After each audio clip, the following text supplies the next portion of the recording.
Bonjour à toutes et à tous. Je me nomme Sabrina Bourgeois. Je suis étudiante au doctorat en sciences poétiques à l'Université Laval et aujourd'hui, je vais vous présenter mon projet nordique, négocier les règles du jeu, le développement minier en territoire autochtone. Mon intérêt principal est de mieux comprendre les stratégies autochtones et leur capacité de négocier les règles du jeu qu'ils révèlent en contexte de développement minier. Lorsque je parle de stratégie, on peut penser aux poursuites judiciaires contre les gouvernements et les minières, à la jurisprudence, aux accords privés entre les communautés et les minières, et aux mobilisations sociales, telles que les barrages et les manifestations. On peut aussi penser à l'appropriation et à la mise en œuvre d'outils internationaux, en particulier au consentement préalable, libre et éclairé, qui découle notamment de la Déclaration des Nations unies sur les droits des peuples autochtones. Ces stratégies ont le potentiel de participer à la création d'espaces de négociation entre les acteurs du développement minier. D'un côté, le développement minier peut être un levier afin de faciliter les négociations territoriales avec les gouvernements. De l'autre côté, la reconnaissance de droits par l'État peut également faciliter les négociations entourant le développement minier. D'ailleurs, au Canada, la Cour suprême précise que le degré de consultation et d'accommodement des Autochtones est plus important lorsqu'il y a des droits reconnus dans un traité. Même avec un traité, le potentiel d'influence des Autochtones sur le développement minier varie pourtant grandement. Cette recherche mettra en relief les capacités à négocier le développement minier. Elle répond ainsi à la question principale: en quoi les relations entre l'État, les entreprises minières et les peuples autochtones sont-elles influencées par les cadres légaux, les traités, les politiques?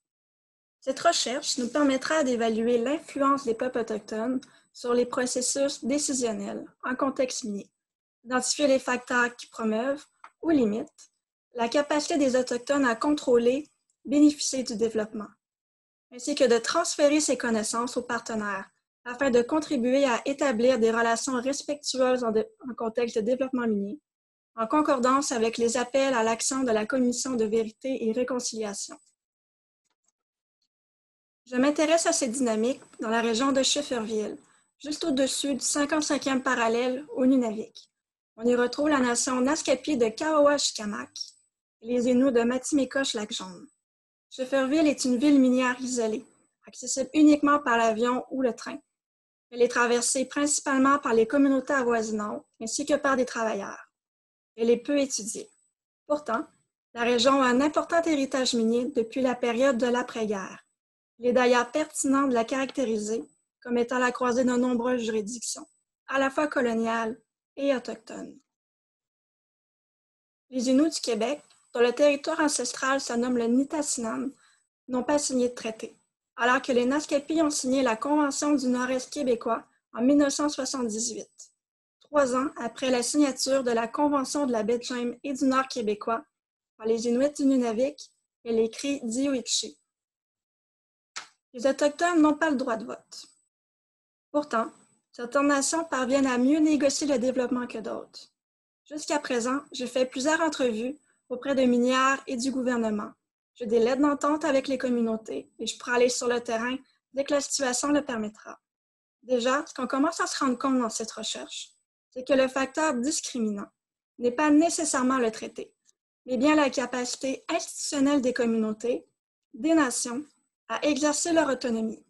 Par exemple, leur accès au processus décisionnel, les moyens dont ils disposent pour l'administration et la gestion, l'élaboration et la mise en œuvre de politiques sur leur terre, etc.